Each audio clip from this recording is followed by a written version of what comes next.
everybody, welcome back to Rebel Media. We're at the famous Stones River battlefield, and I've been wanting to come here for a long time, and I've read lots about this battle, and it's a place I've always wanted to come, so this is exciting for me, but it's my first time here, so I'm just going to take you guys along with me and see what we can find. The first thing I found is this funny looking cannon over here. And I can't say I've ever seen a cannon that looked like this. I'll have to, if you guys know what kind of cannon it is, let me know in the comments.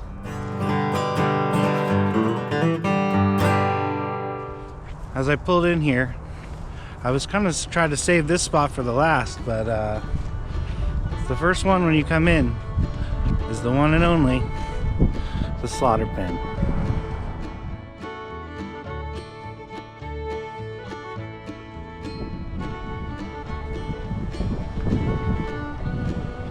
Slaughter pen loop. Half mile that way. Guess we come out and see that cannon at the end. It's gonna go over there, but let's start on our trail. The slaughter pen is one of the locations on the Stones River battlefield here in central Tennessee, near the town of Murfreesboro, that witnessed brutal fighting 161 years ago, between New Year's Eve, 1862, to January 2nd, 1863. The Battle of Stones River, which the Confederates called Murfreesboro, as historian Shelby Foote noted, produced more casualties than Shiloh or Antietam, yet is little remembered. And during the midst of the battle, President Lincoln issued the Emancipation Proclamation.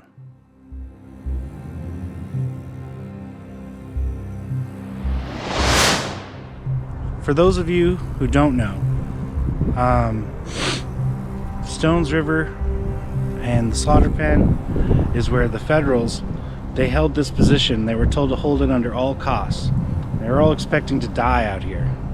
And the Confederates launched attack after attack, and the casualties started to pile up all around here.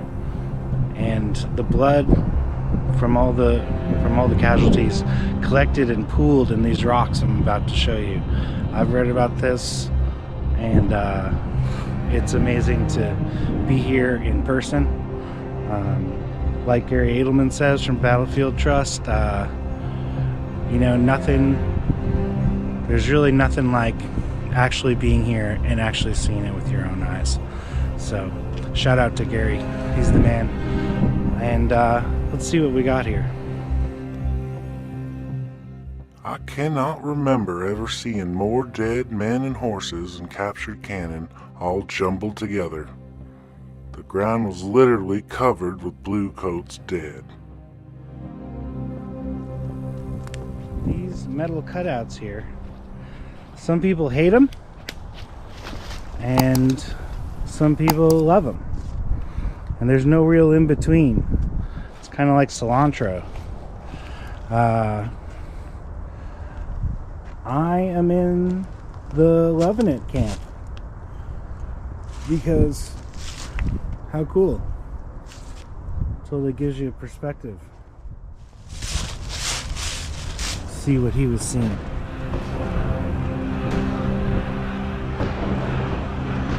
Just imagine standing in here with your men, knowing you're probably gonna die.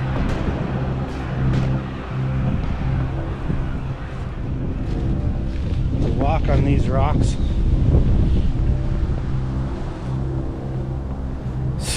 I can't even describe it to you guys. It's like literally walking in history here. You can only imagine scrambling over these rocks, especially with them all slippery from blood and dew. It's not like they had good shoes or anything.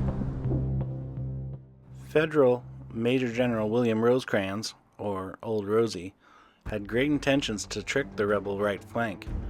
Rosecrans told soldiers under Major General Thomas Crittenden across the Stones River to trick General Braxton Bragg, So on December 30th, he burned these pseudo campfires in the region, and in turn, Bragg expected a definite encounter there and positioned his men away from the center and to the right to strengthen the left. And in a twist of fate, Rosecrans' orders turned in favor of Bragg, who attacked in the first morning of December 31st. Confederate troops quickly took control while the Yankees were still having breakfast. Crittenden's men had no chance to carry out the ruse.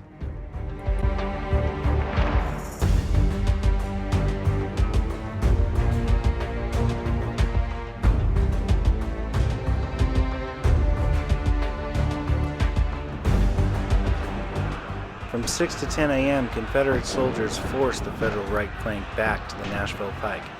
And at 10 a.m., Confederates had captured 28 guns, 3,000 Union soldiers, but the engagement was not over.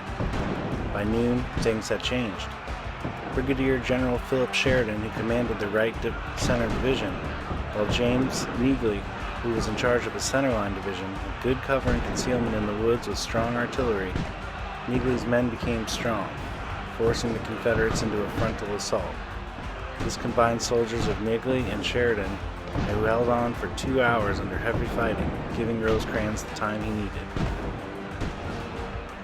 With the rebels near and surrounding the Federals, Rosecrans sent stubborn orders to these men in these rocks. Stand your ground, hold the line. Outnumbered 3 soldiers to 1, the Union held tight, and the Union ran out of ammunition and fought by hand with bayonets, knives, and knuckles. Tragically, in the end, both Confederates and Union had lost 40% of their men in casualties. All 3 of Sheridan's commanders were killed, and several Union units lost more than 1/3 of their soldiers. What's kind of interesting is that you can see the rainwater pooling up and collecting on top of the rocks. Now just imagine that was blood. At the end of the Confederate attack, when the Union soldiers were retreating, the rebel infantry shot men dead, leaving bodies piled up in these rocks, and the blood rained thick in the unforgiving stones. Federal soldiers stated that the carnage reminded them of the cattle pens in Chicago, where these animals were held in confinement as they awaited slaughter.